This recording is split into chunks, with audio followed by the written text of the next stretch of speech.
Euh, je vous remercie, Monsieur le Premier ministre.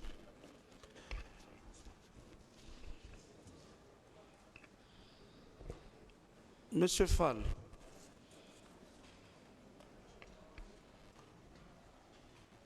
le commandant Toumba vous a sauvé la vie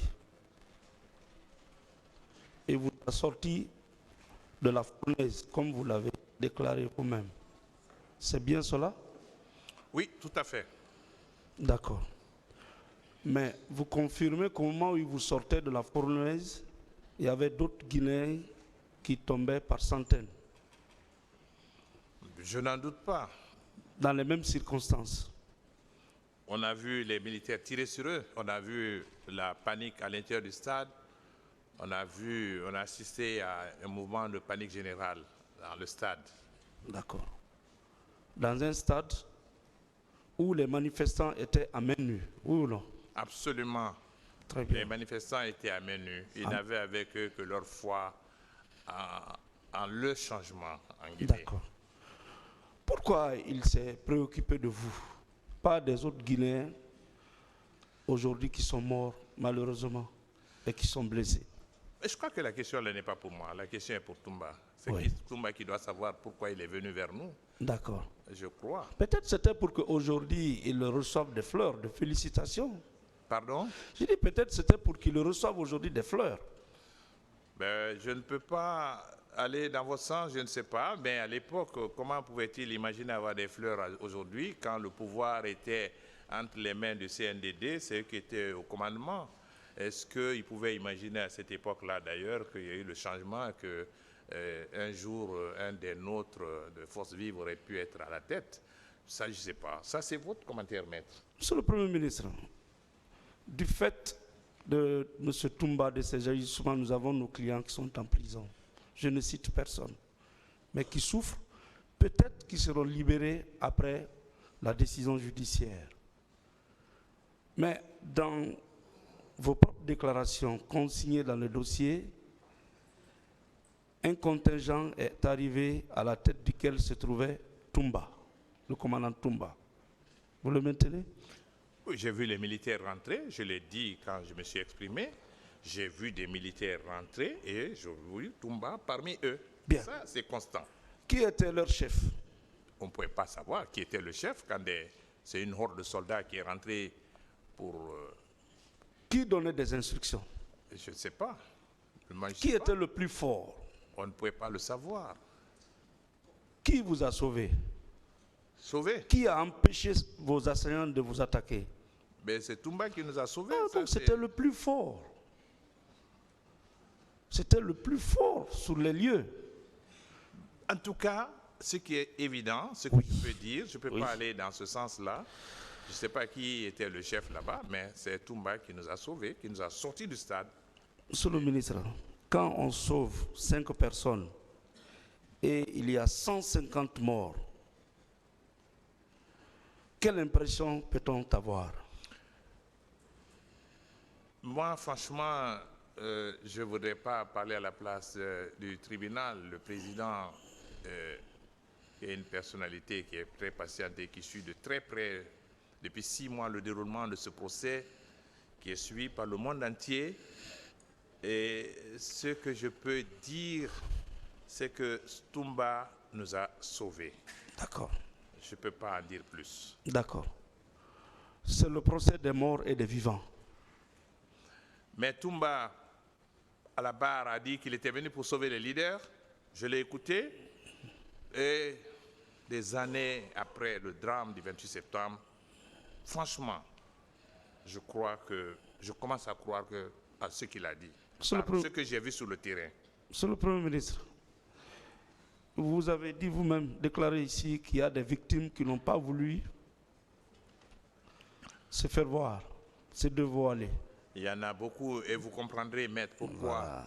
Vous savez, ce jour-là, c'était une journée très particulière. Et dans vos... C'était le jour J, le plus long jour de notre histoire ici. D'accord. Dans un enclos fermé. Ouais. Imaginez un enclos fermé, des portails tenus par des militaires.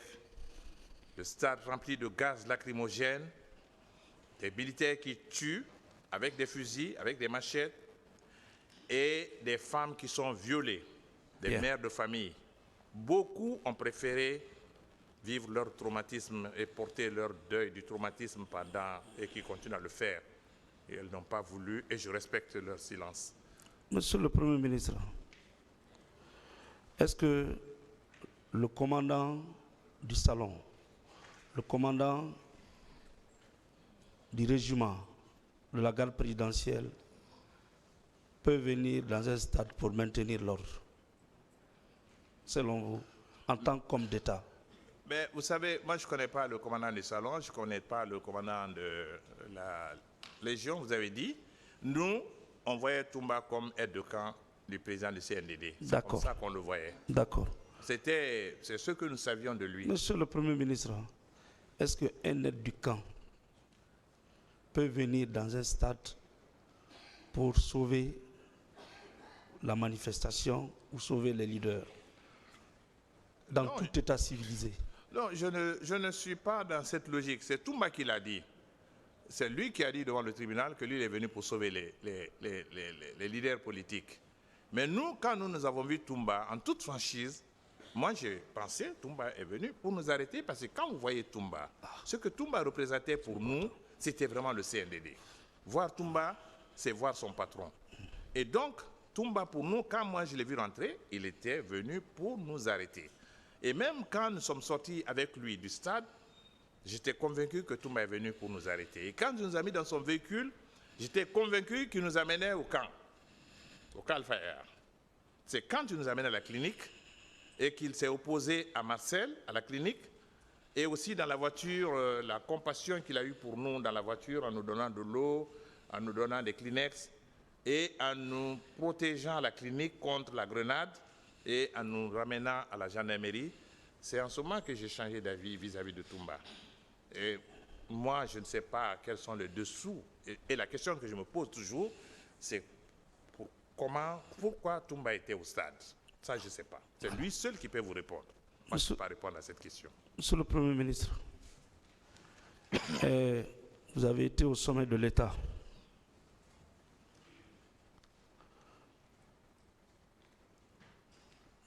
Quand vous avez vu le contingent rentrer à la tête duquel se trouvait le commandant Toumba, vous l'avez dit il y a une minute dans votre esprit. Votre prédécesseur aussi l'avait dit, c'était pour venir vous arrêter, oui ou non?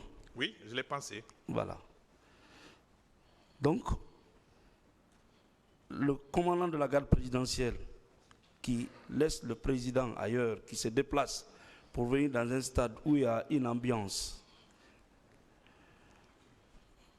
était venu pour vous arrêter. C'était pour vous arrêter et quitter. Il ne pouvait pas y avoir de mort d'homme alors, s'il était venu pour vous arrêter.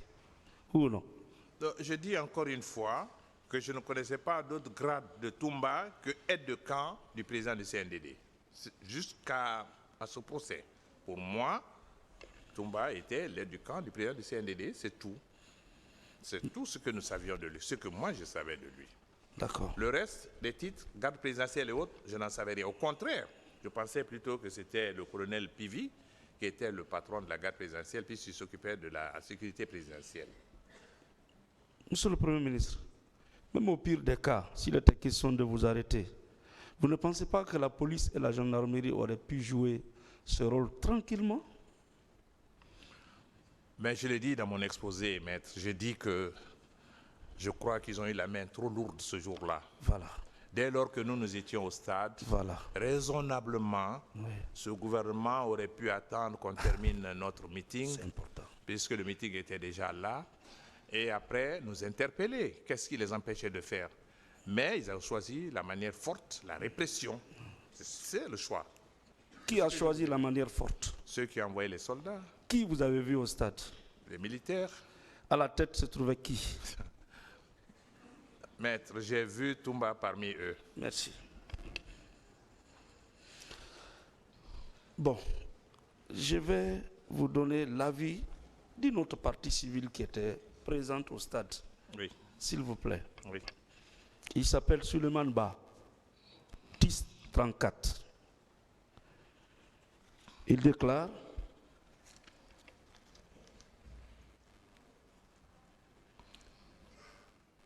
j'ai vu des agents venir vers moi. À la tête de ces agents, il y avait Toumba Diakité. Lorsqu'ils sont venus en face de moi, j'ai pris le courage et je me suis adressé à eux. J'ai dit: regardez tout ce monde qui est en train de tomber comme des pigeons. Tout se paye dans la vie. Vous tirez sur les innocentes personnes désarmées. Regardez la pelouse.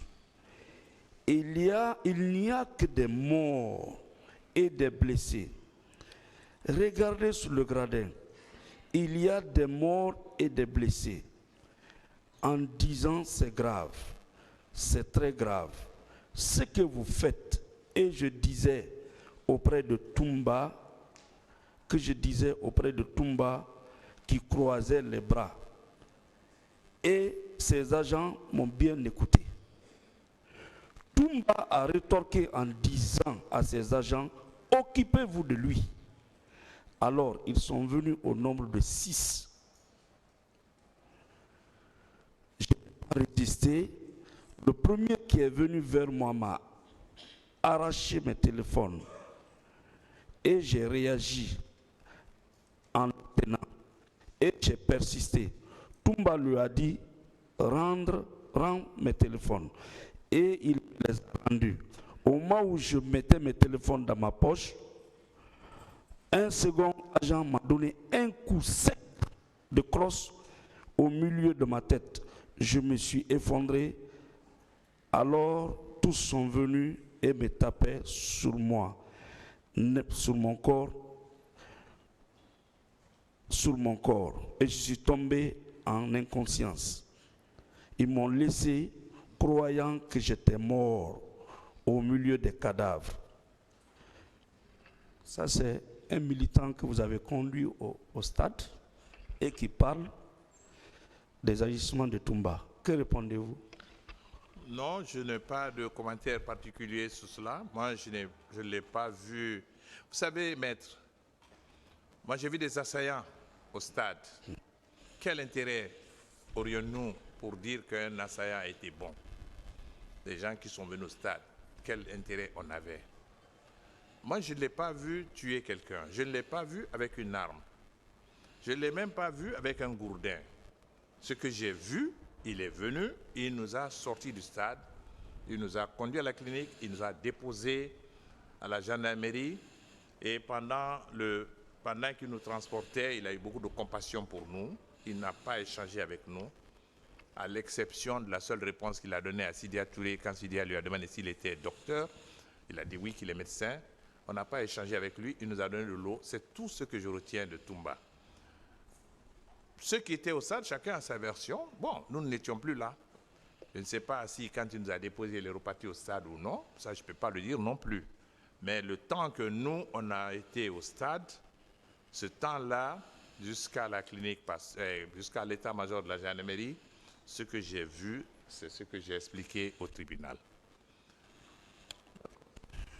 Le tribunal appréciera. Vous avez parlé de fausses communes dans votre déposition. Je dois aussi souligner qu'il y a eu de nombreux et même des fausses communes qui ont été préparées nuitamment lorsque les autorités ont compris que la communauté internationale s'était saisie du problème. Je ne connais pas les lieux de ces fausses communes, mais certains disent qu'ils seraient au camp Alpha Yaya et à l'aviation militaire. Monsieur le Premier ministre, après les événements, vous êtes devenu membre du gouvernement, non? Oui, tout à fait. Ministre des Affaires étrangères. Oui. Vous avez cherché à vérifier cette information pour aujourd'hui que le peuple soit édifié?